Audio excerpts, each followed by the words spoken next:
Rewind. This is Dope Nostalgia. Hello, everybody. Friends, welcome to Dope Nostalgia, and I'm your host, Naomi. My special guest today, making his second appearance on the show, is the Guitar Dojo. That's Nick Morrison. You can find him on his YouTube channel, at Samurai Fingers on social media as well. And he'll teach you so many cool things about guitar playing. He's a genius, and he's really fun to talk to. And we decided he's a big fan of the Tea Party. The Tea Party is a very popular Canadian rock band. They have an album called Triptych. So Nick is here to go through that album track by track with me. Here's some information on Triptych, the album from the Tea Party. Wikipedia moment. Please bear in mind that Wikipedia is not to be taken as actual 100% fact. Any donkey could edit it at any time. If I'm reading you the artist's bio, that stuff is real truth. Triptych is the Tea Party's fifth album, released in 1999. It has the trio blending the major influences found on their previous albums, the earthy rock of Splendor Solace, the world music-inspired arrangements of The Edges of Twilight, and the industrial edge of Transmission. After the gloom of Transmission, which relied heavily on sampling and electronica, for Triptych, the band wrote with both melody and content, while using electronica subtly. This is evidenced by the Juno Award-nominated single Heaven Coming Down, the band's first #1 single in Canada. The album itself reached number 4 on the Canadian album chart and received a Juno nomination for Best Rock Album before achieving double platinum sales in Canada. In June 2000, the EMI labels in Europe released Triptych Special Tour Edition 2000, which included a bonus disc of 8 unreleased songs. In 2005, Triptych was ranked number 435 in Rock Hard Magazine's book, The 500 Greatest Rock and Metal Albums of All Time.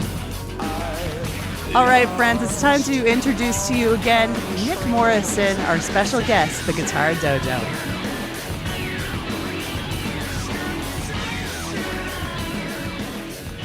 So today we're going to talk about Triptych, which is the Tea Party's 5th album. Right? Is it the 5th? I thought it was the 4th. You know, I thought so too, but I've got the wiki open up beside me here to try to keep myself from making too many mistakes. Right. Because I think there's Splendor Solace. Well, if you take technically it could be the 6th, because there was the self-titled release album before Splendor Solace. Then there was Splendor Solace, Edges of Twilight. Then they did Alhambra. Oh, no, excuse me. They did Transmission. Then they did Alhambra. But Alhambra wasn't new music. It was Alhambra? It was an acoustic re-recording of songs from Edges of Twilight. So it was like Sister Awake and what else did they do? Fire in the Head. And there was a couple of them, but that's all it was. It was just an acoustic rework. And then they did Interzone Mantras and then Triptych, right? So I think, is that... Technically, I'm just talking like in terms of like full length albums, right? I'm being a snob. Yeah. No. It makes sense because. Oh, so yeah, no, I guess that's 5. Okay. Anyway. So there's album numbers and then there's studio albums. So I mean, like right. to me, a studio album is all brand new material. Each time. Yeah, exactly. So this would be their 5th album, not studio album, probably 4th studio album. Yeah, 4th studio album. Yeah. Okay. Right at the end of the decade. Now, I was very familiar with Tea Party, being a Canadian. Of course, you're going to hear them a lot on the radio, on Much Music. They were in high rotation. Big band. I was not really into them at the time when they came out. First of all, being the fact that all I could see was the Doors when I looked at them. And I'm not a Doors fan. Fair. Lots of friends of mine are. So they've tried to introduce me to the benefits of listening to the Doors. Right. But it's just never caught on for me. Now, how did you discover the Tea Party? So they're actually from my hometown. They went to my high school. Oh, cool. And they're several years older than I am, obviously. We're not obviously, but like close. I think Jeff Martin is maybe 8 years older than I am. And they're all about the same age, Stuart and the other Jeff as well. But through friends of friends, I kind of know them. And my best friend's father was their stage and lighting director for like their first 2 or 3 tours. So Oh. he came back off of tour and had like a bunch of Tea Party merch and like some CDs and T-shirts and whatever else, and he gave a CD and a T-shirt to me and his son, and that's how I first heard them. And then of course, kind of was instantly a fan. It's funny because you mentioned the Doors thing, because obviously Jeff Martin looks so much and kind of sounds like Jim Morrison, but I don't know. Well, I think he's a better vocalist than he's a Jim better Morrison. vocalist. But their music, of course, being so much more closely related to like almost like Led Zeppelin, although I feel that's a bit of a disservice, because they have so much more or so much different, I feel, inputs and ways of making their music than Zeppelin did. Like, not taking anything away from either of them, but they're very distinctly different bands. Although Jimmy Page actually gave, I want to say, his number 2 Les Paul to Jeff Martin. Yeah. Yeah, they met at some point. There's some, I don't know if it's an urban legend or if it's a thing, but they met at some point, and Jimmy Page said, "I want you to have something because you're like the only real rock and roll guitar player right now." And this was in the mid 2000s, I think. So kind of cool, kind of literally passing the torch, right? Yeah. But yeah, that's kind of how I first heard of them.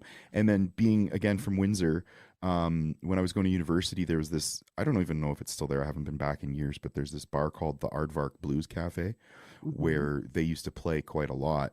And I was there one night doing like a weekend gig with a band, and Jeff and Jeff happened to walk in, and they were just, you know, having beers and relaxing, whatever else. And there was a little bit of commotion because they were local celebrities, right? Like, you know, even if you didn't know, you were still like, yeah, hometown boys, right on, this is cool. And somehow, I can't remember if it was I think it was Jeff Burrows, came up and said, "Hey, do you mind if Jeff and I sit in with you guys?" And it was kind of like whisper through the band. I was like, "Yeah, let's do it." So we actually got to jam, and we played a bunch of blues standards and some Zeppelin, and they did a couple of their own tunes as well. And yeah, it was a lot of fun. What a thrill! Oh my goodness! Yeah, and they were super cool dudes, and like no like crazy like rock star egos. This was like before Triptych came out, so they weren't huge yet. Like, even though each album that they released from Splendor Solace, they got bigger and bigger, but even within Canada, they weren't ever that huge because they kind of flew under the radar. They never broke in the States. They really broke in Australia. The Australians love them. Yeah, Jeff Martin actually lives in Australia now. No way. Yeah. Okay. Yeah. Well, that's fantastic. I'm glad that you have a lot of knowledge, Tea Party knowledge, to float through this episode, because I'm going to be doing a lot of learning as much as I tried to research. But sure, yeah. But yeah, as far as I was concerned, I thought as far as Canadian bands went, in our hub, in our circle, in our bubble of Canadian music, that they were quite huge, and still are. Like, they're very revered in Canada. Yes. I feel like they were, even by the time when Transmission and Edges of Twilight came out, I felt those albums were very huge in this country as well. Yeah, they were definitely big albums, but I mean, you know, if you put them up against other Canadian acts at the time, like Shania Twain or Our Lady, which obviously is a different genre of music, but like Our Lady Peace was humongous, right? Bare Naked Ladies were really starting to make inroads and starting to break in the US. So by comparison, the Tea Party just weren't as big. And because of that sort of Eastern flavor, what they call, and I don't know whether they called it themselves or if pundits or reviewers sort of coined it, but they called it Moroccan roll. Yeah. Right? That kind of Eastern influenced rock. And it kind of flew under the radar for a lot of people, or just didn't tickle people the right way. I know people, like, if you love them, you love them. And then I find everybody else is like, yeah, no, I don't like that band at all. But to your point, like, being really revered, I feel like any musician in Canada gets them, understands them, and holds them up kind of on a pedestal, because they're all incredible musicians. They all can sing. They all write and play. Each one of them plays at least 4 or 5 instruments, and not just like, oh yeah, I can pick up a flute and play Mary Had a Little Lamb. Like, they can actually play more than one instrument, and like they're very, very skilled dudes. Kind of put them on par with like Big Wreck in that regard. Yeah, or Rush, really. And Yeah. oddly, they're actually on Rush's management. So, you know, that lineage is there, right? Power trio, Mhm. multiple instruments each, epic songs. Yeah. I think that was one of the things that are appealing to them for me is that world music sound that they incorporate into so many tracks. I think that's one of the Oh things yeah. that I enjoy about them because Yeah. I just absolutely love hearing like music from different cultures, Totally. especially out like the Eastern stuff. It's just got Yeah. so many beautiful instruments. And I think it's great that they turn that and then they add the crunching guitars and Oh everything and yeah. make it rock and roll. I think it's fantastic. Definitely. Yeah. I think we talked about this last time I was on. Maybe not, but I'm a weirdo. In so much as I I rarely pay attention to lyrics. So when I do, and they're great lyrics like the Tea Party has, I'm like, oh, it's worthwhile. But usually, because I'm a musician, I'm listening to melody, I'm listening to rhythm, I'm listening to harmony and how it all sorts of interplays. Mhm. And the Eastern influences, the Eastern music, instruments, you know, the drums and the different stringed instruments that they use really tickle my fancy. But beyond that, or the point I was trying to get at is like I'm so weird. Like I like to even listen to music that's non-English. So like in Mhm. Calgary, we have when like Toronto and whatnot has it as well, like CQHR, where they do like community programming. So like Tuesdays is Filipino Day and Wednesdays is Chinese Day, Thursdays is Punjabi music, and I'll just turn it on when I'm cruising in my car, and I just like listen to really cool music Yeah. that I don't understand the lyrics to, so I'm completely not distracted, and I Yeah. just love listening to all of the different rhythms and melodies and things that aren't westernized. For sure. Yeah. Punjabi, especially, man. I love It's that. they got some cool stuff. Oh, it's so good. Yeah. Yeah. Triptych. So initially listening to this album, looking over the track list, I looked at it and said, I know two songs, Yeah. two radio hits. Although there were, I guess, 4 or 5 singles off this album. Yes. Yeah. So Heaven Coming Down, Messenger, um, Touch. Chimera, I think. Oh, Touch, and Mhm. Gone, probably the other one, right? I And These think. Living Arms, not Oh, Chimera. okay. Thank you for My saying bad. Chimera because I was trying to figure out how to pronounce that. um, Nice. so that's quite a few singles from one album. Yeah. But the two big ballads were the ones that really struck on The Canadian Messenger radio. and Heaven Coming. Yeah, Heaven Coming Down especially. I think that was their biggest radio hit like ever. This album I think was their highest grossing album Mhm. because of that single. And you know the cool thing, because we talked a little bit earlier too about like Alhambra and even Transmission and like Interzone Mantras.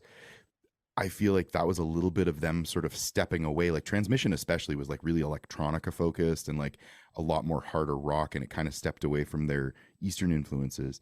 Mhm. And then with this album, I feel like it really kind of came back to what they were best at, which is that Yeah. blending, right? Was Temptation on that Transmission album? Temptation was from Transmit. Yeah, that was the lead song and the lead single. That's definitely my favorite single of theirs. That was like of a heavier type of track. Yeah. And it's so interesting. You're not the only one. Most people I talk to when we talk about the Tea Party, most people tell me they're like, yeah, Temptation's my favorite song. And I'm like, I actually hate it. It's my least favorite Tea Party song. I don't like is it Transmission overkill? in general. No, I just don't like it. It had that kind of like real like gritty, raunchy, like Nine Inch Nails kind of sound to it. And I Yeah. just never got hip to that. Mhm. Like I get it. I understand why people like it. And I mean, it's not a bad song. It's just Mhm. for me personally, I'm like, no, I'd like to hear real acoustic instruments rather than just keyboard stuff, right? That's just me Mhm. being a music snob again. Real tone. And the thing Yeah. is too, I like having these conversations with people who don't agree. When we don't agree, it makes it so much more interesting. Oh yeah, no, absolutely. How much fun is it to sit and listen to two people like agree 100% on everything for 2 hours or for an hour Oh, or whatever, right? I know. It's so funny. Um, but if we were to go track through track, the funny thing is, as I listened to the album, I went through it twice because I said, okay, sometimes you change your mind the second time around. Right. Um, the I didn't really like the album until I got to the halfway point. Interesting. Okay. Yeah. So it's funny. Yeah, I don't know if I agree entirely Huh. in terms of the split, but I do see what you're saying, because once you get to track 6, which is The Messenger, Hmm.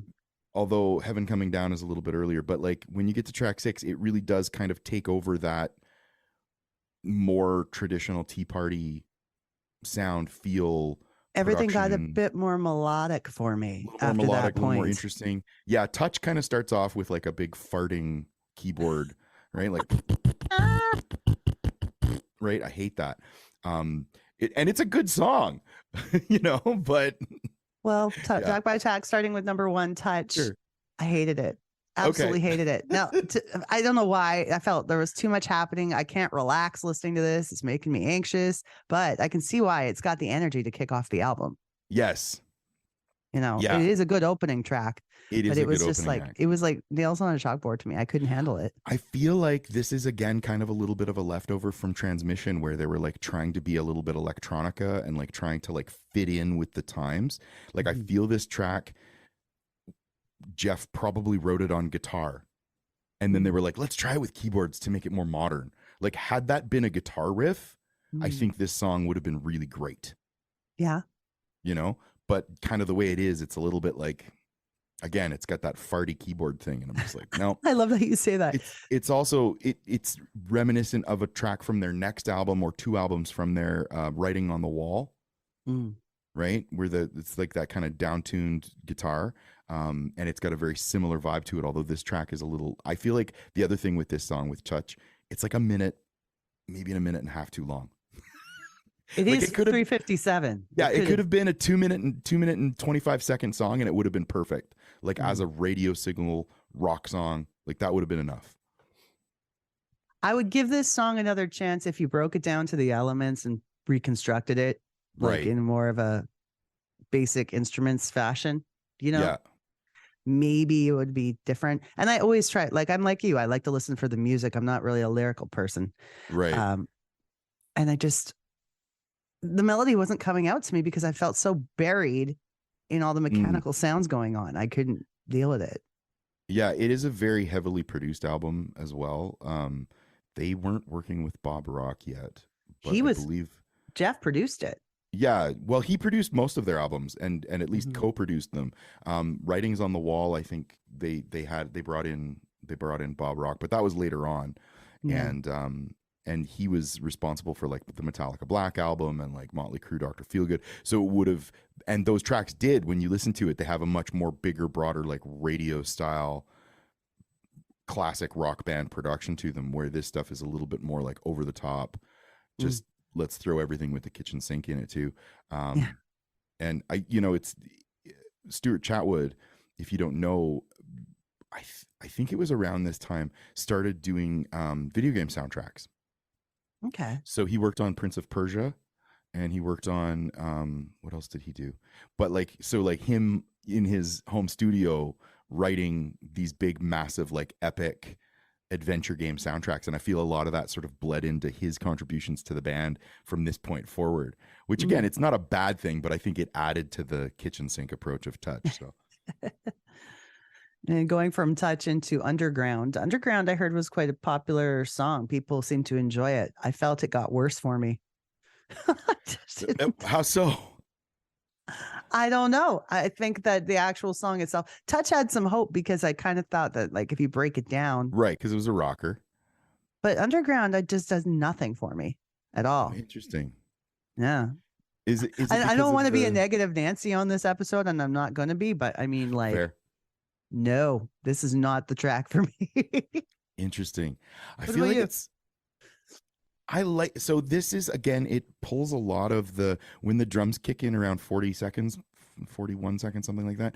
It's almost an exact copy of one of the drum beats that they used, one of the drum loops that they used from Temptation or from Transmission. But I don't mind it in this song because there is the actual guitar. And this is, again, it's kind of a callback to like Splendor Solace era of the kind of really slow, bluesy, floaty kind of style that they had. And yeah, I don't think this is my favorite track on the album, but I do like it. Yeah. And I enjoy it. And I feel like it sets up, like if you look at if you look at an album almost like a 3-act play, this is kind of that perfect setup for things that are coming later, like just in terms of the 12-string guitars and the blending of some of the melodic elements with the guitars, the way that they're playing. Mhm. Yeah, I don't know. So with that being said, do you feel like this album looks, and when you look at it as an entire unit, it all flows it together into to create a story, like as in one album? Because in some albums they just throw songs together It's and just a bunch of go, songs. Yeah, right? I A feel collection like of it songs. is. Is this a story throughout? I it's hard to say because I don't think that there's necessarily like a through storyline, Mm-hmm. like a straight, like, if you look at like when we talked about Pornography, or if you look at like Scenes from Memory Part 2 by Dream Theater, or you listen to 2112 by Rush, like there's a clear Operation Mindcrime by Queensryche. Of course, we're going beyond the 90s at this point, but like Mm-hmm. there's a clear through line. There's like a character and a story and a progression, an arc, a story arc. I Yeah. don't feel like that's the case with this album, but I do feel, again, like even if you look at the cover, it's got like 3 separate sections, 3 different areas of the clock, 3 different things to look at. And I Mhm. feel like, and I don't know if I'm correct in this, but I feel like the album kind of reflects that, where you have like a beginning, a middle, and an end. And the first part is like almost like a macro overview of what the band kind of is and about, and you can include Heaven Coming Down on that.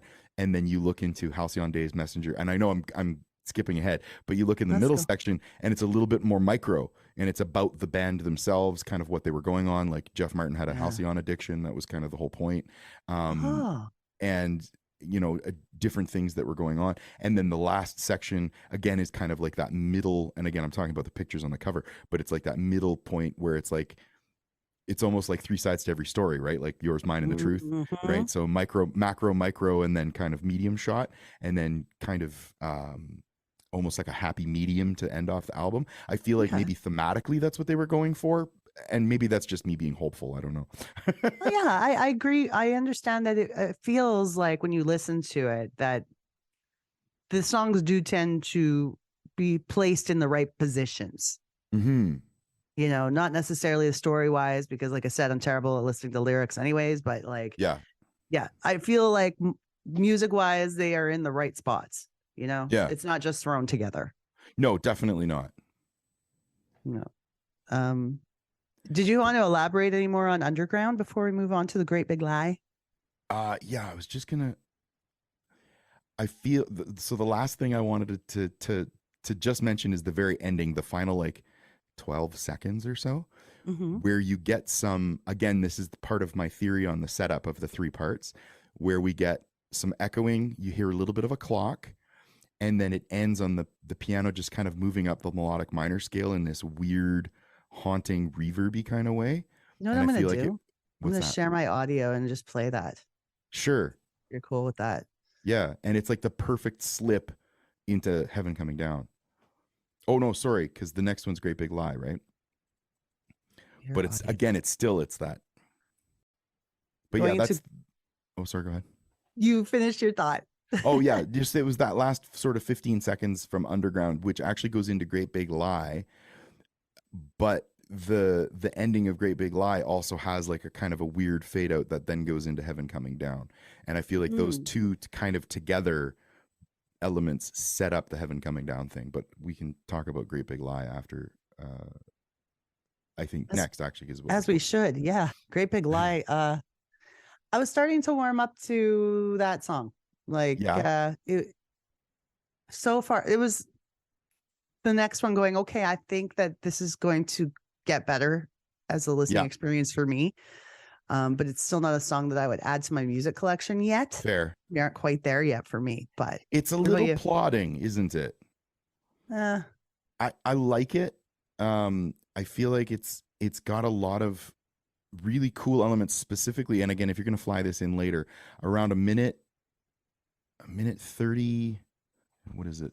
A minute 29, something like that, where they suddenly fly in some tablas, I think it is, plus toms, and the drums start doing some really cool stuff as they're in this sort of breakdown, and it's very kind of 70s prog rock trippy to me. It's like reminiscent of like a little bit of like Yes, or a little bit of Emerson, Lake and Palmer almost. It's a little heavier, maybe Gentle Giant. It really, actually, what it reminds me of is Spock's beard, but they're much more modern than classic prog. But there's like a Mooger Fooger going on where there's like a bunch of like flanged distortion where the guitar kind of makes noise or the keyboard makes noise, but really all you're hearing is like it's musical though. It's not just noise. It's neat. I like it. Here we are. Yeah.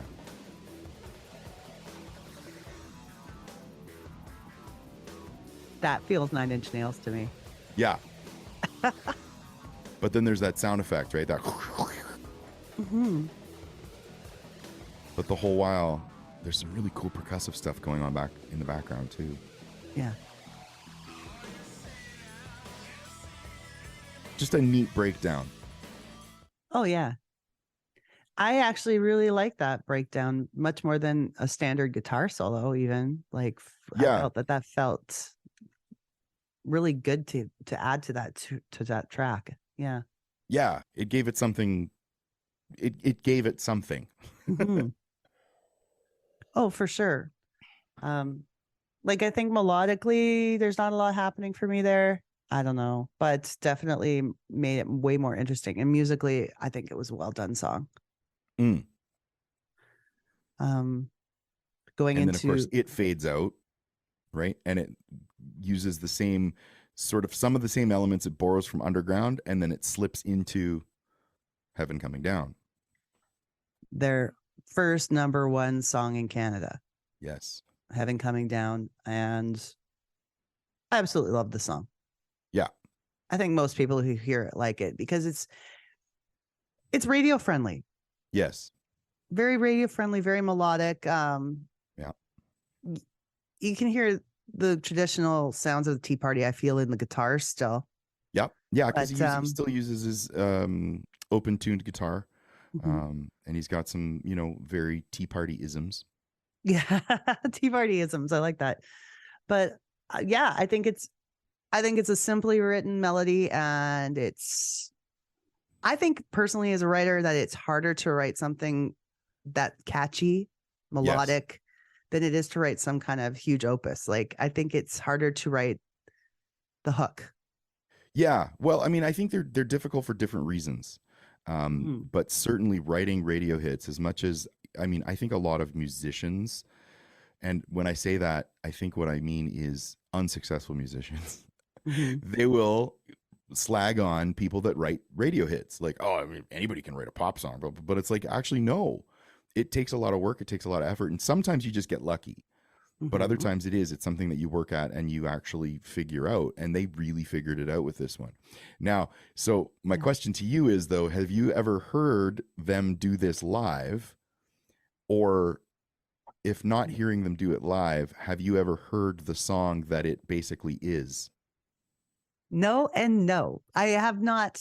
Like, the only time I've ever seen Tea Party perform live would have been on a television special or an award show or something to that effect, because not in memory do I remember that. But I've also never seen them in concert. Okay. And no, I don't know the song that you're referring to. Right. So the interesting thing is, if you listen to the actual chord progression, because there's really only 3 chords. So it Mhm. really is a 3-chord song minus the bridge. Yeah. And hang on, I'm just going to bring this up because I want to get this right before I say it, because otherwise it's just going to be like, what? Okay.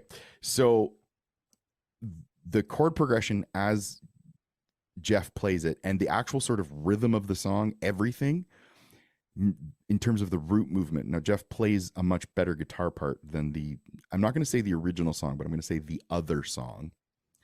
But if you listen to them doing it live, because I think a lot of people heard it and went, hey guys, did you rip this off? Or like, what happened?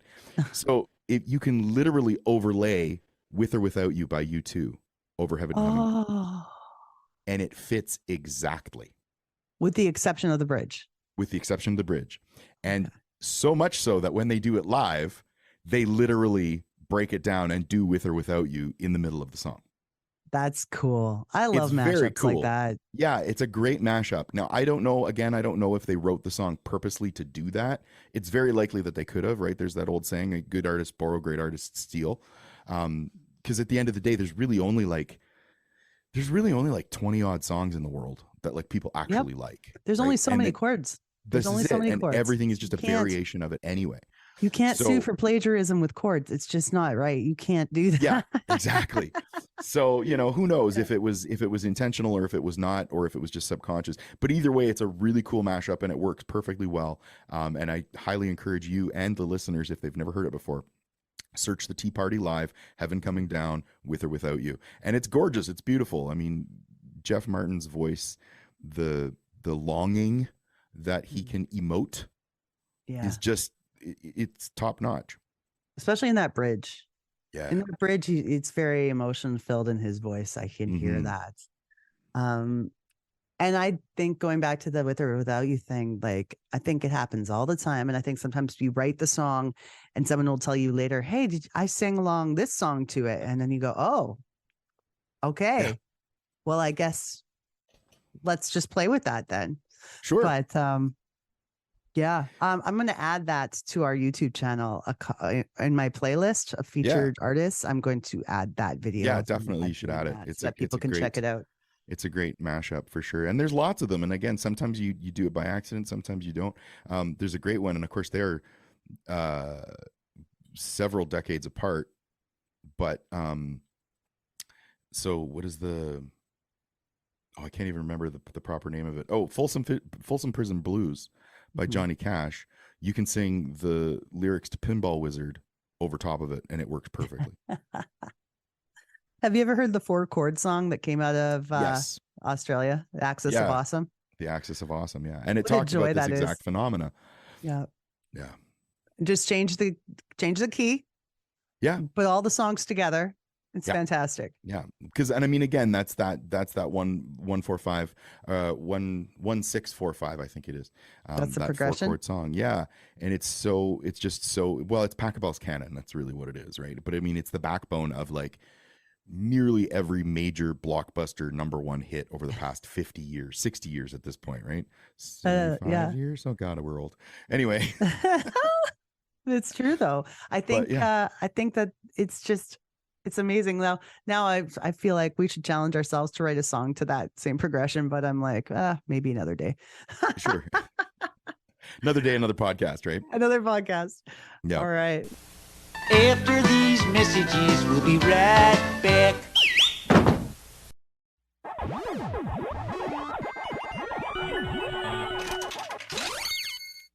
Dope Nostalgia listeners, I love you and I thank you so much for being a part of this show and its success over the last 2 years.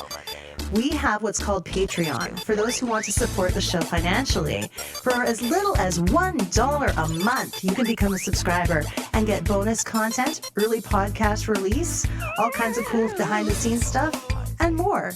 There's different tiers of membership starting at only $1 a month. And we even have some special merch for you guys who are in it for the long run. So please join our Patreon.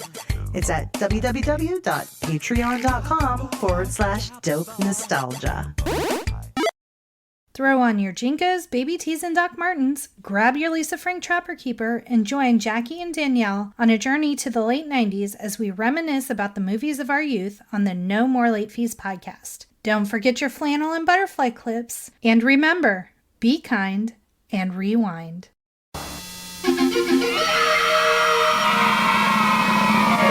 If you think this is magic, watch this. The Etch-a-Sketch magic screen. Turn the dials and like magic, lines appear out of nowhere. But the magic isn't just in how you draw, it's also in how you erase. The one and only original Etch-a-Sketch from Ohio Art. Magic in a box. Moving on to number 5, track 5. Can you help me pronounce the word? Halcyon. Halcyon. Yeah. Halcyon. Now you mentioned that being an addiction. Halcyon, I Googled it and I don't really know what it is. So it's what they call, well, it's a drug. Okay. But sometimes what they'll call it is twilight sleep. Oh, okay. And it's a drug. They actually have, Halcyon is the brand name, of course. But it's actually Triazolam. There you go, triazolam. Thank you. You said it like a doctor. My apologies. My mom was a nurse, but anyway. That's good. So yeah, what they'll do is they give it to patients in like dentist offices or day surgery where the patient either can't or won't undergo general anesthesia. Okay. And what it does is it basically knocks out your conscious mind and you are still awake. Oh. But you are like your consciousness is asleep, but you're awake. So therefore you can't feel. Then they can give you the pain medicine. So like people that have like fear of needles, like really bad, like stuff, things like that. They'll also prescribe it. And they used to, and again, this was back in the 90s, right? They used to prescribe it as like a sleep medication. So with a certain dosage, it actually, again, because it does put the consciousness to sleep. But I can't remember the dosage, if it's a super dosage or a micro dosage, but either way, one or the other, it will actually work as like a powerful sleeping drug. And that's kind of, I think, mostly what it was used as. But yeah, the big one is where they use it now is like dentistry, day surgery. I think some psychiatrists and like psychoanalysts and things like that use it for, delving the depth of the subconscious a little bit. But for the most part, it's the dentists and things. And it's kind of funny if you ever see somebody that's on it, because they're like fully awake, they can walk around and they'll do stuff, and it's not as bad as sleepwalking, because sleepwalking is weird. Like they'll go and make a pancake and put it in their shoe, right? But like if somebody's on Halcyon, they'll just be like up and about and doing things, and you're like, hey, what are you doing? And they're like, oh, I'm just getting a glass of water. Why? I don't know. Okay, go sit down. Okay. And then just go. It's a very strange experience. That sounds terrifying. Yeah. And then when you wake up, you remember none of it. That's the other thing. Like, so you're not even in a dream. You're not even dreaming. Just knocks you out. Damn. Yeah. So anyway, yeah, Jeff Martin was definitely, he had a problem with that. With Halcyon, among other things, I believe, but definitely the Halcyon. I think he also liked what do you call the green liqueur with the dogwood in it, or the wormwood. Absinthe. Thank you. Yeah. Yeah. Man, that stuff's crazy poison. Ooh. Yeah, not good. Do not try this at home, kids. I've done absinthe once, never again. Yeah. It was incredibly fun. Did you have the real stuff, or just the super high alcohol stuff? I'm not sure, because it was a different drunk than I've ever had. Like I felt like I was like more stoned than drunk. But the next day was the worst hangover I'd ever had. So I really don't know what it was. I was told it was absinthe at the time, but whether it was real or not remains to be seen. Have no idea. Interesting. Did they serve it over a spoon with the sugar cube? Yes. Yeah, they did the whole thing. Okay. Yes.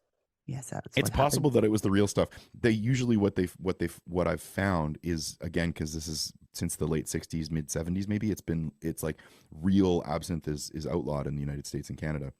Because of the hallucinogenic effects. So what they have is something that's flavored with the dogwood or wormwood sort of essence, but it's basically just like 90 proof alcohol. So like you're drinking super, super, super strong like grain alcohol, and it's not good for you. Hence that really bad hangover, right? Maybe, maybe that's what it was. Who knows? Because like maybe it was just part of it is you're thinking that you're having this crazy drink, so maybe your drunk is different just because that's what you think you're having. Right. The placebo effect, right? It's powerful. Yeah. Yeah. Possible. So anyway, back to Halcyon Days, the song. Yes.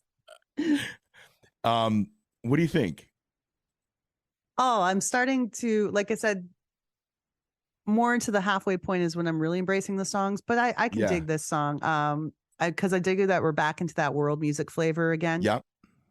And it sounds like the Tea Party that I already knew. Yeah. So like the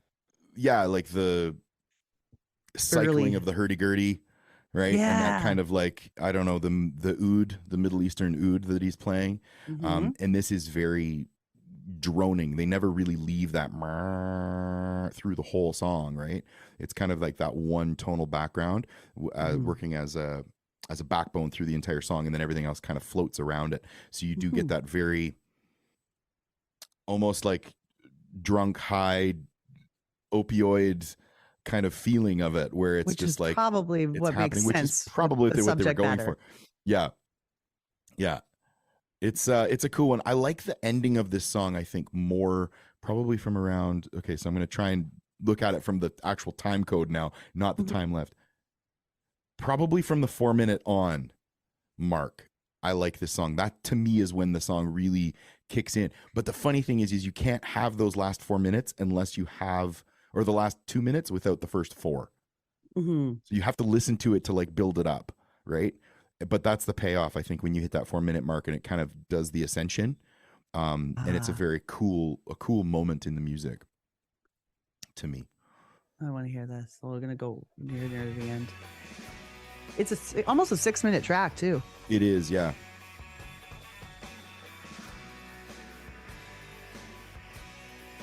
Right, so now we're actually getting some chordal movement versus just the drone. I like what's happening with the drums there too. Yeah. That's nice build. And there's that oud again.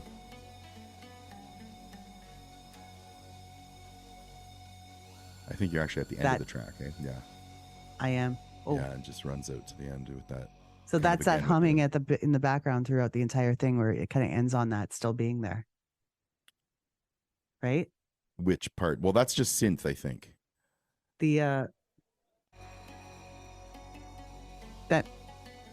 But it definitely is, yeah, that same, yeah, that either the guitar or keyboard, whatever it is definitely the same drone note that the whole song starts with. Yeah. Yeah. Yeah. Yeah, it's a nice, it's a banger for sure. Number 6, The Messenger, is also one of the best known songs on this album. Yeah. I think this has always been my favorite Tea Party song. Yeah. I love singing this song. Like, if okay. I get a so chance what to is it? perform Is it the lyrics? Is it the melody? What does this for you? Both. I actually like the lyrics in this, and I actually like listen to them, but like it's emotional. You feel what he's singing, and it's the melody for me is the biggest part. I was surprised to find out that it was actually a cover of a Daniel Lanois song. Oh, okay. That's I've always thought Daniel Lanois was more of a producer than an artist, but I guess he does have his own music as well. Yeah. Go ahead. A lot of producers are also songwriters too, right? So it might even just be something that he wrote and produced, but like never really released under his own kind of thing. Yeah. Under the wiki, The Messenger is a song by Canadian songwriter Daniel Lanois. It is the first track of his album For the Beauty of Winona. Oh, there you go. So it doesn't say what year that was, but yeah. So technically this is a cover. Yeah. Which I learned yesterday. So, but it's a good one. Yeah, very much so. It's a cover I like to cover. It's just a beautiful song. So yeah, and it's interesting too because like I like it. I agree. I think it's probably one of the more beautiful songs on the album. It's too bad that they didn't write it. Yeah. But I believe that this song was sort of the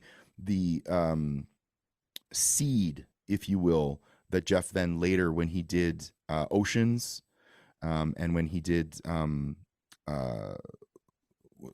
Letters, when their manager died, he wrote a really nice song that's very reminiscent to me of The Messenger. And I think this was kind of the seed for a lot of that came after. When Jeff is really good at reinterpreting other artists and making them his own. And I think that's one of the things that this song represents the best, because I've not listened to the original Messenger by Daniel Lanois in probably 25 years. So, because like to me, this is the version, like this is the definitive version of this song.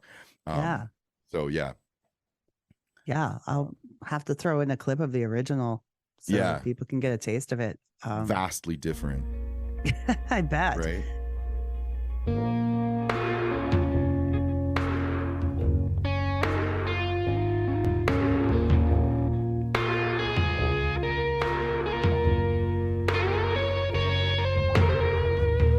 Got a letter from a messenger.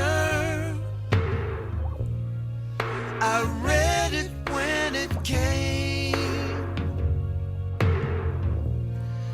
It said that you were wounded. You were bound and chained. You had loved and you were poison, you were pain. Oh no,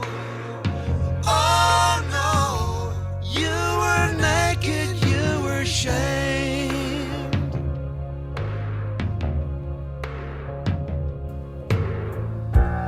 You could almost touch heaven right there in front of you. Liberty just slipped away on us. Now there's so much work to do. Oh, the door that closes tightly is the door that can swing wide. Oh no, not expecting to collide. Kind of like if you listen to Hallelujah by Leonard Cohen, it's so vastly different than every other cover I've ever heard of it. Yeah. You don't even realize it's the same song sometimes, but Yeah, absolutely. And I mean, it's, that's another one of those that has been covered so many times that it's almost lost all its original meaning. it's been covered so many times, but each cover is the same. Like they're all acoustic covers. They're Sometimes, all yeah. pretty much close to one another. Yeah. Unless I could be that I've given up on listening to new covers of it because I assume they're all going to be the same. Fair. Okay. But there could be some that are quite different. I'm unaware of that. I will give you an artist to check out that they did a cover of it. The only place that I've ever seen it live, there used to be, on YouTube. They're called Pain of Salvation. And it's still on YouTube. Yeah. So they do a cover of it. It's live. It was released 12 years ago on YouTube. So maybe 13 years ago on one of their live album DVDs. And it is the best version of this song that you will ever hear, at least in my opinion. It's heart-wrenching and beautiful, powerful, heavy guitars, and they use church organ.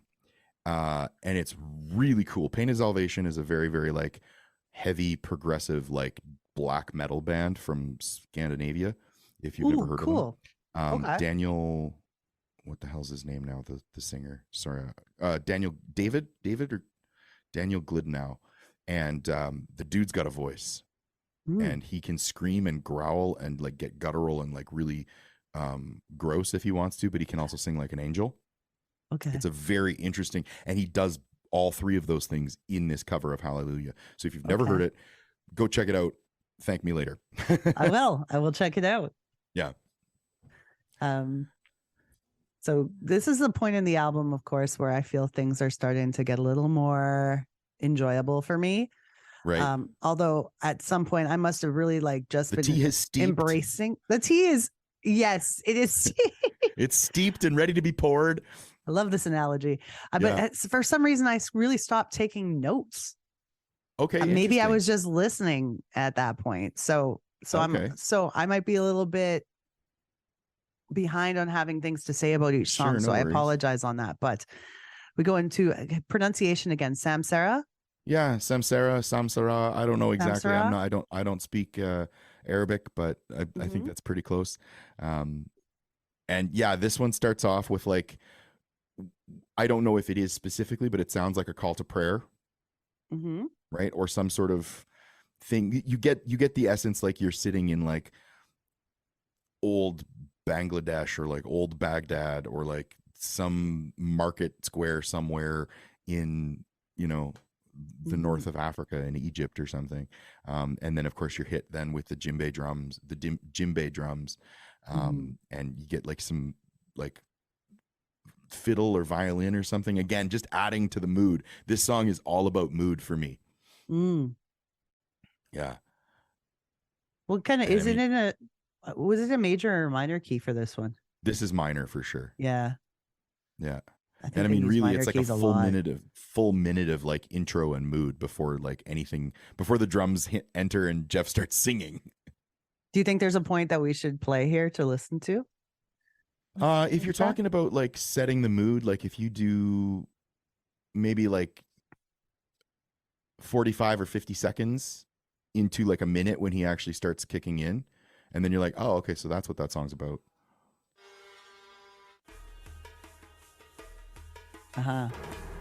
Sorry, I'm just scanning through it now to see if there's anything else too then.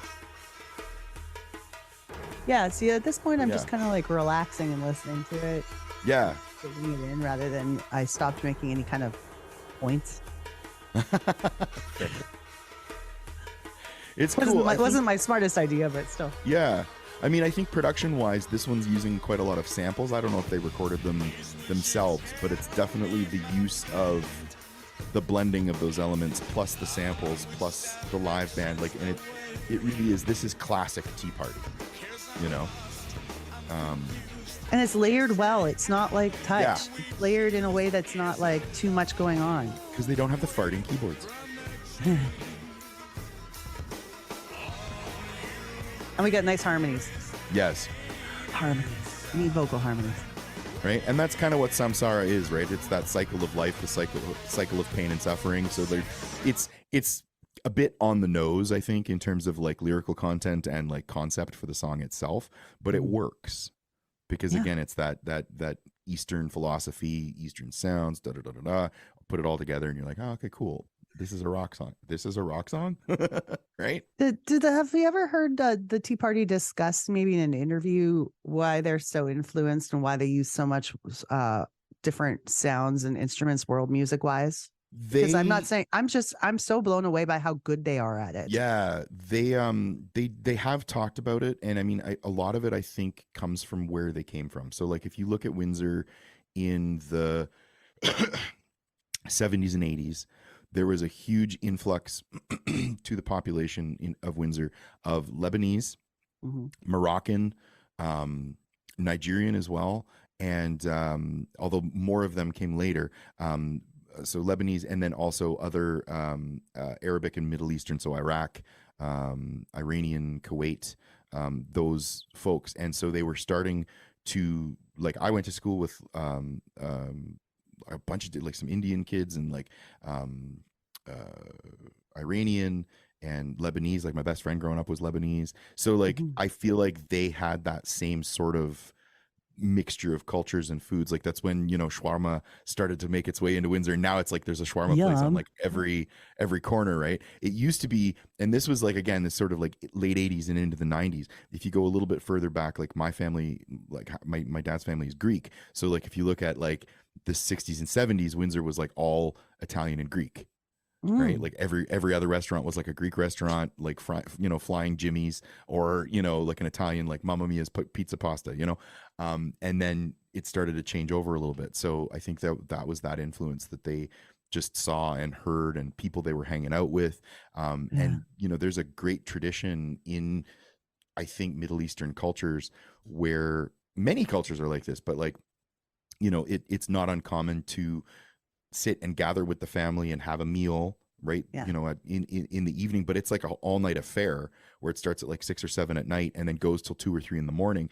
And guaranteed at least one of the uncles, if not more, plays an instrument or 2 instruments. And then the aunts sing and the uncles sing and everybody dances. And like, so it's that's kind of part of that culture. And I think they wanted to be probably part of that. And they took part in that. I'm sure they had friends. And then just took it to be their own kind of thing, right? That's awesome. Like that they immerse themselves in this culture and the sound. I love it. Yeah. Going on to number 8, A Slight Attack. My goodness, I don't even remember it. I am the worst. Tell me about the song for you. This is to me kind of, what can you say? It's a return to classic form of we're a rock band, where there's definitely some of that Eastern influence, but we're not using as many of the instruments in this particular track. Okay. And there's more focus on guitar with big bombastic drums and vocal melody. It's a cool track. There's a little bit more of Stewart doing some production tricks with piano and a little bit of like swirling roads and that kind of stuff, but by and large it's kind of a Zeppelin-y rock song. I don't think it's the strongest song on the album. I like it, But to me, I feel like at 12, so this is one of the things that happened in the 90s, right? We suddenly had access to an hour and a half, 90 minutes of music on an album on a CD. And Yeah. all artists suddenly started going, oh, we need to fill all 90 minutes with songs. And Yeah. it's like, actually, you didn't. You didn't need to do that. Like, I feel like, honestly, I feel like A Slight Attack and maybe even Underground or Chimera maybe could have been left off this album, and it would have been okay, you know. Okay. But certainly this song, because it's That's probably why I don't remember it. kind of like it's like a B-side. It you know? didn't really. I honestly think that I was probably listening throughout and letting it play and not even realizing Yeah. it's changed from one song to another. And there's some cool stuff. Like, don't get me wrong. Like, it's a trip. You know, you Yeah. could put this, like, you could take something, put this song on for repeat for like an hour and a half, and just be like, cool, man. You know, like, yeah. that's kind of what it feels like to me. But for the most part, I feel like it's kind of just album filler. So Fair enough. Taking Me Away, it's a nice track. I feel like it's gets a lot of good reviews from some of the reviews I was going through. yeah, That this is one of my people more enjoy favorite it. albums or favorite songs on the album. Mhm. The low bluesy bass, spacey piano, Mhm. floating vocal, right? Lyrical content obviously is on point, but I've always liked this track. And I know I keep saying like it's like this return to like classic Tea Party, but if you listen to the way that this is along the sides of some of the songs on Splendor Solace or even Edges of Twilight, it's like that, but a little bit better. The production's better. They're a little older. Their songwriting is better. He's got a beautiful, like, if you want to play, if you're going to at some point, Oh, sure. maybe around 113, 114, 115, he starts singing kind of that pre-chorus melody, and then the mellotron comes underneath. I think it's a mellotron. It's like, but there's counter harmonies that are happening, right?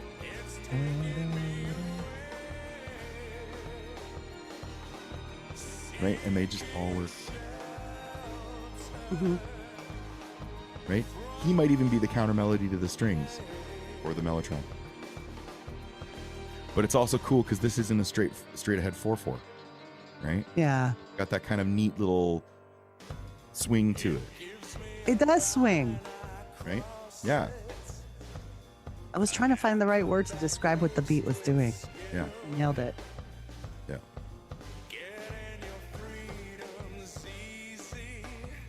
And do you?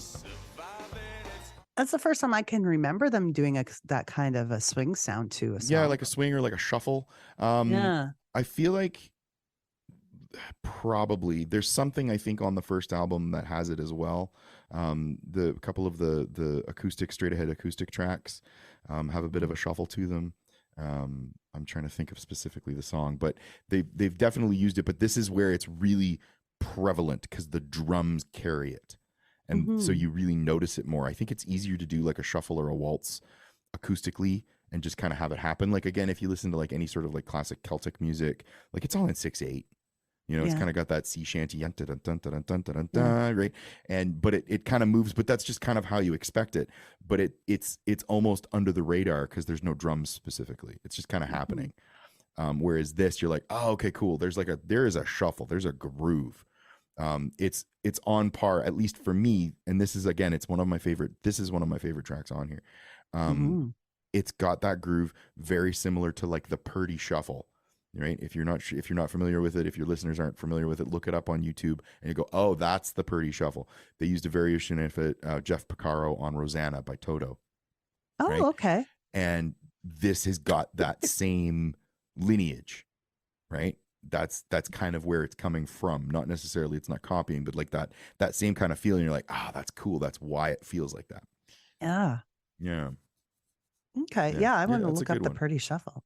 Yeah. That's pretty interesting. Yeah, there's the Purdy Shuffle came first, and then the Porcaro Shuffle came after it. Again, I mean, you should be able to picture it or hear it in your head instantly when I say Rosanna, because that's the Porcaro Shuffle, and then this one's the Burroughs Shuffle.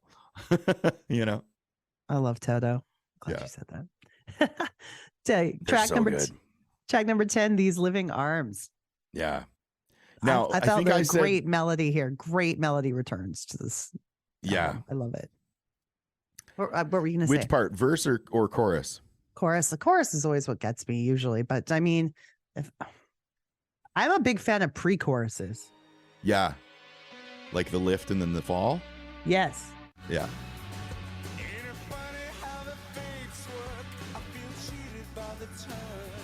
I'm going to go with, here's your pre. That's the It's very classic simple. Jeff Martin pre-chorus. Patience, my love. That's the Doors thing there too, right? Yeah. But yeah, he's such a better lyricist and such a better singer than Jim Morrison ever was. 100%. Yeah. I feel like if you were alive in the 60s, the Doors was a thing. And then through the late 70s, 80s, and 90s, kind of when we were coming up, you were into the Doors when you were like 12, and then you kind of grew out of it, or you missed it completely. Because I mean, basically, he was just a raging alcoholic that screamed. Like, he wasn't, It's just, and no knock to the Doors fans out there, because I know there's quite a few Doors fans that actually I know one that listens. Yeah, to no, the show. like, but love it's what like you love and I like what you like. I'm just like what you saying like. for me. I just, yeah, for me, I don't. There's nothing about them that has ever appealed to me. Not Fair. one single song. Yeah. I don't even like. I guess I could see how Jim Morrison was considered a sex symbol, but it still does nothing for me. I just no. Well, I mean, again, it's like if That's you were just alive in me. the 60s, it was a thing. It was like I personally, as a guitar player, I don't get off on Jimi Hendrix like at all. Yeah. I don't like him. I don't get it. I don't think he's particularly technically skilled. He made a bunch of noise, but he was the first one to do it, and he was cool, and he had big hair, and he was black, and he was a great music, and he was a good singer, and he was a good songwriter. I just personally, I'm not really attached to it. But again, I wasn't there. Yeah. Right. You know what I mean? Like, I feel like him, the Doors, there's like the Mamas and the Papas, Jefferson Airplane, like White Rabbit, Gag Me with a Spoon, Yeah. No, but it's like, so, and especially if you're raised on something that you listen to in the household a lot, that's going to have an effect on you too. Whether, some people are going to really love certain things that others aren't. And it makes sense. Yeah. But, any these part Living of this Arms one? is definitely. I'm sorry, what? Yeah. Any part of this one in particular that speaks to you? Probably the outro. I'm big on outros for some reason. I feel like, again, it's that payoff. It's the release after the buildup of the whole tune. And this song, like when you get to that last, the last 25, 30 seconds of it is really just the payoff. Everything reaches kind of a pinnacle. The harmonies meet, the lyrics, and the he's kind of crying out at the end, right? He's not crying out, but he's the lyrics are saying it. And he's saying sweet love of mine, or sweet something, I can't remember exactly, but it's great. And then it wraps up, boom, and it hits the final note, and it carries out, and like it's done. Yeah. Going into track 11, Chimera. Which is Chimera, yeah. This made me laugh when you said that this is filler to you, because I think this is the greatest song on the album. Okay, interesting. Isn't that crazy? Yeah. I absolutely love everything that's happening in it. Okay. Like the instrument wise, melody wise, the chord changes and stuff. It's just, I think it's fantastic. The piano, everything about it. I just was like, I put this in my playlist permanently. Okay. My songs, because I was like, this song, it speaks to me. I really enjoy it. Okay. Yeah. Isn't that funny? Interesting. Yeah. To me, it's kind of disjointed and like almost like, I don't know. I feel like it's like thrown at disparate parts, kind of put together. Like it works. It's a song. Yeah. But again, to me, it kind of felt like an afterthought. And I've never, this song in particular, I've just never bonded with it. That's interesting. Because I kind of liked how each part seemed to complement each other and come together nicely, in my opinion. And I think that's fucking funny. Yeah. You know what it could be even? It could even just be my teenage music snobbery speaking through now. It could be, because when I'm listening to it, I just put it on here for a second really quickly to the chorus to see what I was thinking about. Because I made some notes, and I was like, what I put next to it, I was like, Superman's dead. And I think what I'm talking about is that guitar tone and the fill that he kind of uses reminds me a lot of Our Lady Peace. And I think when I heard that, I was like, Jeff, you're better than that. No. And I never really gave the song a second thought. Maybe that's why. Maybe, because sometimes I feel like, yeah, years ago, we listened to something for the first time and we kind of made our conclusions then. Yeah. And then maybe 20 years later, you listen to it and go, oh, okay. Yeah. But it just depends. It's kind of like how I didn't like Brussels sprouts as a kid, but now I think they're great. Right? Put them in the deep fryer. Oh, man. Yeah. Put some sauce on them. Damn, they're good. Fair, But yeah. that's what I mean. Like your tastes change a bit too. Oh, absolutely. Absolutely. I mean, you know, I at the end of the day, it's still a Tea Party song, so I'm still gonna be like, yeah, cool, it's good. But like I said, I feel like it could have been maybe left off, or just they could have continued working on it and just made it a little. I don't know. It's just, polished it up a bit. Maybe, I don't know. Yeah. I guess like I said, I guess I'm just weird. No. But it fades out and leads into Gone. Yes. Which The final track. So here's my favorite track on the album. Wow. Yeah. There's something about the way the melody builds up off of the simple guitar when it comes in, and then the song kind of continues to build all the way through. I think I'm also a sucker for string quartets. Uh-huh. And this one's got one. Oh, fantastic. I love anytime that's implemented in a song, especially a rock track. This has got a lot of like Eleanor Rigby elements to it, to me.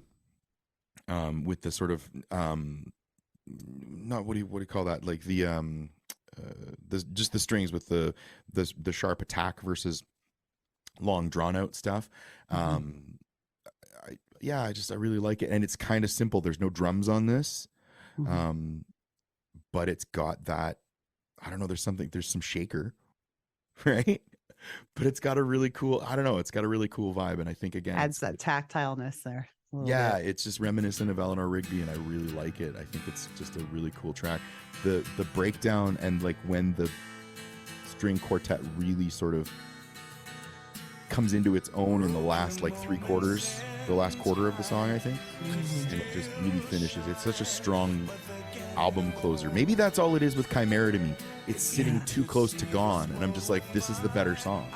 Gone has, yeah, maybe that is what it is. It could be placement. Like, right? Yeah. And it's something so different for them too. It's gorgeous. Yeah. Right? This build up right here.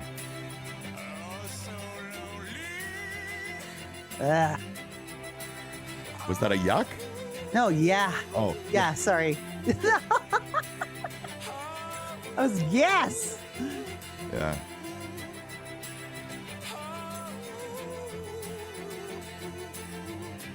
Yeah, it's just a beautiful, beautiful ending. Perfect. Yeah. Perfect. And then it just slowly fades away, and then that's it, right? Like it just ends with that little strings. Dun, dun, dun, dun, dun. According to the track listing, there's a hidden track that's 1 minute and 2 seconds, but it's not on the Spotify version, which was where I listened to the album. So Oh, interesting. I don't know What is what the that hidden is. track? It's just called Untitled. Track 13. I don't know how deep it wonder. would be in, because it was not at all on the spot. It wasn't even extended at the end of Gone, which is what No. happens sometimes, because as soon as Gone ended, it went into, here's more music you may like. You know how it is. Right. So, yeah. So I don't know what the hidden track is. Let's see here. I'm going to try if I can find it. It's hard because sometimes people upload stuff to YouTube, and sometimes they don't. And the Tea Party is one of those bands where it's funny. There's just not a lot of stuff available. Like even if you look on like ultimateguitar.com or other online guitar tab websites or like guitar like sheet music websites, there's virtually nothing available for the Tea Party on there. Again, I think that's due to their lack of commercial success in the US, but I think most of their fans are not necessarily trying to figure out how to play their songs. Oh, Which is weird to me because I've always tried to play their songs. yeah. But It that's is just weird me. to me. Untitled. It's kind of how like I feel about "I'm Mother Earth." Like Oh, there's yeah. songs that they're just difficult, so bands don't really attempt them. Like Yeah. like Another Sunday, for instance, rhythmically. Like when you get to the bridge of that, it's very difficult. Mm. Yeah, no, I'm not finding it. And it's funny because I have all of the tracks digitally. Like I ripped them off the CD years ago, but I wonder if that Untitled one maybe got lost in the shuffle at some point. I'd have to actually dig out the actual physical CD copy to see if I could find it. Now you've got me on a mission. I'm going to have to find it and find out what it is. Yes, do it. That'll Because be there are some cool your- ones. Like at the end of I think it's Alhambra, or it's maybe even was the original release, excuse me, of Edges of Twilight. They did a secret track with what's his name? There was a British folk artist that they did a secret track with, and they did one on the newest album with Ian Anderson from Jethro Tull. Yeah. Yeah. And they're always kind of like these cool little hidden, these cute, cool little like songs and statements all on their own. And you're like, why didn't you turn that into a whole thing? Very cool, right? Yeah. Well, in wrapping up this album, Triptych, I was going to ask you, in the whole discography of the Tea Party, how important is this album in general, and how important is it to you, like compared to the rest of them? I think that it's funny. So I feel similarly about this album. Like I said earlier, like it's a return to form for them because they went out on a sort of an exploration to like find new and interesting sounds and just do some quote unquote more modern things. But this album really brought them back to what kind of made them who they were in the first place. But it still has some of those elements that they picked up along the way. But I feel about this album kind of the same way I think Metallica fans felt about Metallica when it came out. They're like, this is too different from where they were. We don't like it. Although I do like it. Yeah. And it's important for me because I like, 99, I was in university. I'd been listening to the Tea Party for like 5 or 6 years by this point. Most of my friends didn't know who they were. Every time I brought it up, they would, the usual reaction was, oh, I don't like his singing, or oh, he looks like Jim Morrison, or oh, I don't get the drums, or whatever. But The same crap we hear all the time. yeah, Heaven Coming Down became such a huge radio hit that suddenly everybody was like, yeah, I really love the Tea Party. And I was like, yes, I've got friends I can go to Tea Party concerts with now. And so it was, it was important in my life. It was like validation almost of this band that I knew and loved and thought was phenomenal, that suddenly was having massive commercial success, or at least in Canada. And I felt like vindicated. It was the same, like the first time I heard Superman's Dead, or not Superman Dead, excuse me, the Superman song, I saw on Much Music by I'm blanking Crash on the Test band, Dummies. by Crash Test Dummies. And I was like, wow, these guys are going to be big. Yeah. And I remember recording it like back in the days with VCRs. Like I recorded it, I waited, and I played it for a couple friends. I was like, oh, I love this song. And they're like, yeah, okay, whatever, dude. That's horrible. I'm like, you watch, they're going to be big. And then came out. Weird Al Perry did it. They had, songs in movie soundtracks, like the whole bit, right? Yeah. And I felt that way about the Tea Party. I'm like, these guys are going to be huge. And I don't think they hit quite as big as I thought they could, but they definitely did it in Canada. And like I said, they're legendary in this country. Yeah.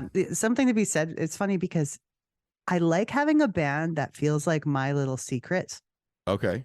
You know what I mean? Where it's Yeah. like, oh, I feel like I'm one of the very few fans of them, so I feel like I have this intimate connection with them and their music. Yeah. But at the same time, there's something so validating. It feels so good when you have friends that go, oh, I like that. Yeah. and then they get into it too. Then your secret, you have to share it with the world, and Yeah, you're but I'm okay excited with because that. it feels good because they like it too. But then it's like, oh, it's not my secret anymore. Yeah, it's a fine line to walk, right? It's hard because if you like if you're a true fan and like an acolyte of the band where you're promoting them and like showing new people and trying to bring new fans to concerts, like all that kind of stuff, it's because you love them and you want to share the love of that thing that you found with your friends. But to your point, it's like, oh well, I'm going to lose that specialness if it gets too big. But of course, if it doesn't, Is that a hipster they thing can't to say? continue being a band and making more of the cool thing that you love. Exactly. Right? Yeah. I think I side more on I want my friends to love this too, because then we have something we can share in common. And I want them to get the same feelings from it that I do. Yeah. Kind of thing. Or Or at least influence them different in some feelings. way. In some Right? way, yeah. Influence them in some way that they enjoy it in their own way. Yeah. But yeah. But no, but I think it's kind of like a hipster sentiment to be like, yeah, I knew them before they were big. Yeah. Oh yeah. Totally. Thank you so much for doing another episode with me. Yeah, the thanks for last having one me. was so fantastic. We're gonna do it again.